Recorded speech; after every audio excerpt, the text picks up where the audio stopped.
এটাই ছিল এটা।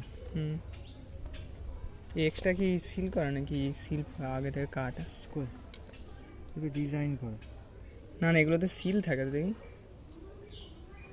সিকিউরিটি সিল বাই ফ্লিপকার্ট, মানে এর তলা হোয়াইট কালারের সিল থাকে হ্যাঁ, তাই তো? হ্যাঁ, হ্যাঁ। এখন এরকম করেছে রিয়েলমি।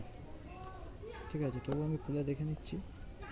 এখন এরকম করে দিয়েছে, হাই ভ্যালুর যা কিছু প্রোডাক্ট আছে সব কোম্পানি থেকে 3 থেকে 4 বার চেক হয়।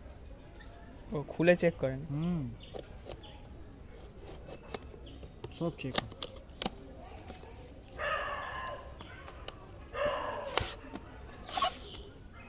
কি করবো? সব চেক হয়। নিচে একটা ইয়ে থাকে না?